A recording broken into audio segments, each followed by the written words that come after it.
Airbnb can make you rich, or it can make you look like the world's biggest clown. I learned that the hard way. I lost $15,000 on a single Airbnb unit, and let me tell you, this one move almost ended my hosting career.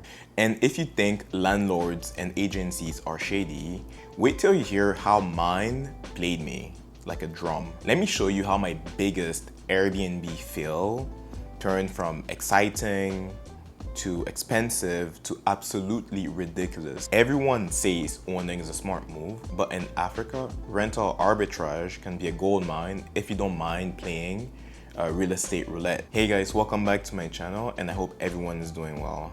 Picture this, I'm in Ivory Coast and I'm about to level up my Airbnb game, but instead I actually catch the biggest L. This one is so huge that it deserves its own passport stamp. Let me take it from the very beginning because this one is about to get wild. So let me tell you guys something about how I find my arbitrage units. People think I just wake up, go to Facebook Market rentals, pick the prettiest place, and then boom, that's it. Money falls from the sky and that's the successful Airbnb listing. But no, I actually have a process. My process is simple, but also stupidly complicated. First, I turn into a data nerd. I go to platforms like AirDNA, Airbnb. I'm like looking at like a bunch of charts and analytics. The type of apps that just make you feel like you're a Wall Street trader, but for like guest check-ins. Yeah, that's what I'm on. I'm just like scrolling through like revenue estimates, like, okay, this place $1,500 per month. Poverty next, like I'm on Tinder or something, just like swiping. If the figures are not cute, I'm just moving on to the next thing. And that's how I find the unicorn. Then after that, I actually add up the real life field trip, which involves me checking Google Maps and sometimes Facebook groups to make sure that like these luxury apartments are actually where they say they are and not in some swamp. And then you meet the Ivory Coast realtor mafia, the real estate agents slash salesmen that get paid for showing you the property. But then they decide to all post ugly photos of the properties. Like, I don't understand why and how this is a thing. Some of them have really good phones, but it's the shittiest pictures that you're gonna see online. Like one time I was literally looking at a picture and I wasn't even sure if I was looking at the ceiling or the floor. Like everything was just so confusing. Then finally you get the courage to message one of them and they get back to you like, oh, luxury apartment available. You go there, like it's given prison vibe, metallic bars, like there's a single chair in the middle of the living room, maybe to film like some form of like horror movie. Like you don't know, everything is just confusing. Like this thing is a real hustle. It's draining, it's time consuming. Okay, then boom, I got these two really good apartments that I plan to start my listings in. So there you give like the 5 months deposit before they let you like get into the unit. That's the whole agreement. Now you get into this whole thing where the agents at the agency, somehow a lot of them just never clear up their mobile money limit. In West Africa, there's like a mobile money wallet where people send you money and eventually you need to go in person to cash out. So I don't know why I always keep on falling on realtors and agencies with agents that have full accounts.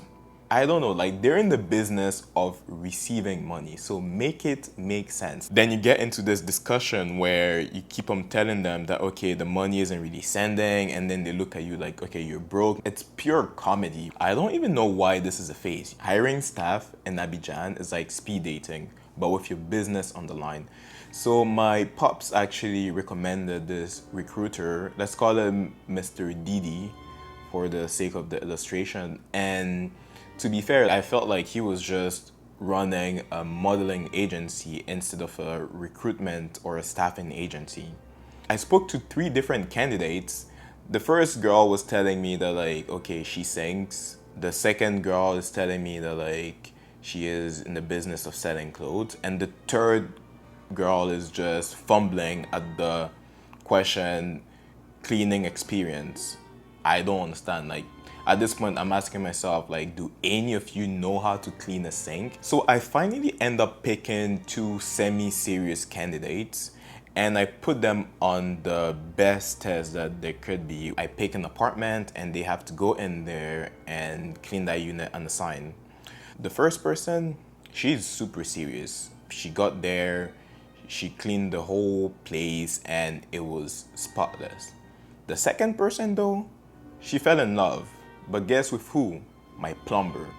I don't know how this thing happened, but all I could see was she was on WhatsApp, chatting with the guy, and just being distracted the whole time she was there.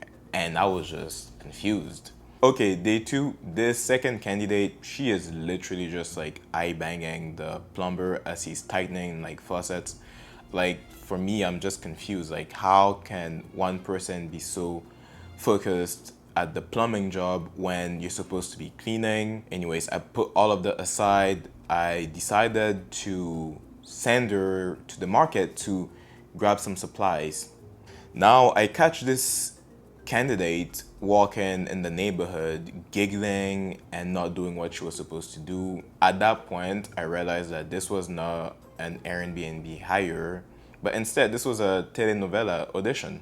This candidate was just there for the vibes. I don't know if she was expecting my plumber to propose to her or what, but like, that was just very messy. Honestly, thank God I found someone else to replace her, because that was not sustainable at all. So then comes the walkthrough before occupancy, right? I don't know why, but all these agencies, they always send this one intern that cannot see for shit. I don't know why they keep on doing this. This guy is basically just walking next to me like Stevie Wonder. I'm talking about going into the unit, windows that don't lock, c'est bon. Light switches that don't even have electricity, c'est bon. Doors squeaking, oui, parfait. Like, that's what they are there to do. I don't understand what this walkthrough means, but I don't trust it a single bit. I swear, sometimes they do these walkthroughs and the electricity is not even on. Like, at this point, I'm asking myself, like, what are you there for? Like, vibes? You can't even see anything. It's still like shocking that every time I do a walkthrough in Ivory Coast, there are a bunch of things that need to be fixed. I'm like, okay, did the builder just not see this? This doesn't make any sense. Then comes the classic lie, which is, oui, monsieur, we will fix this. But then in Ivory Coast, what that means is we're gonna lie to your face and hide in the bush for 3 months straight. You're gonna call us and we're not gonna show up to fix a thing. Anyways, I sign off because everything was visually okay. We are good to go. The photographers already came through and the units are good. Like, they're ready to be booked. Now, so here's the thing. In one of the units, I noticed that the navy blue accent wall is still wet. And it really bugs me because this wall is not supposed to be wet. It's been days now, it should be dry. I don't know why it's wet. I try like a bunch of things to dry it up, but none of them actually succeed.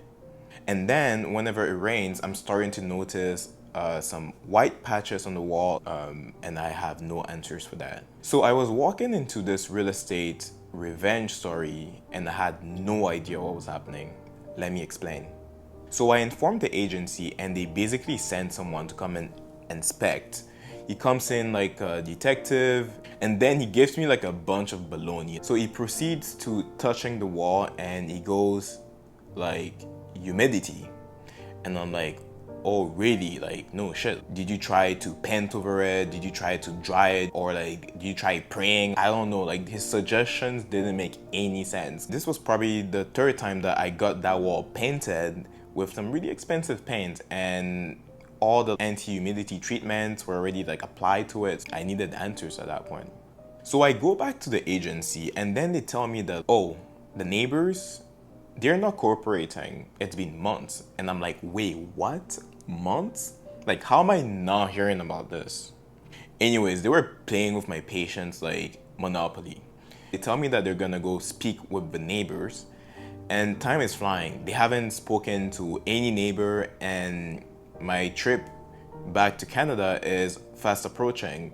So at this moment, I decide to take matters in my own hands. I go to the neighbor's home and I knock, and this is when I discover the truth. The neighbor left her building half finished out of spite because the builders of my current apartment complex, when they built the complex, they destroyed her wall. And so my wall, the humidity that was caused in my unit was collateral damage in this whole real estate revenge saga. That's what I understood. I begged for access to her place to be able to fix the issue. She said yes until her mysterious husband came back from Europe and him, like Thanos, just snapped his finger. No. He was like, no one is accessing their place to fix any wall. And guys, at that moment, I knew I was cooked. Okay, so at this point, I have lost thousands from relocating to a new unit, and finally I decide to lawyer up. I get a housing bailiff and a lawyer, pretty much kind of like the Avengers of real estate drama.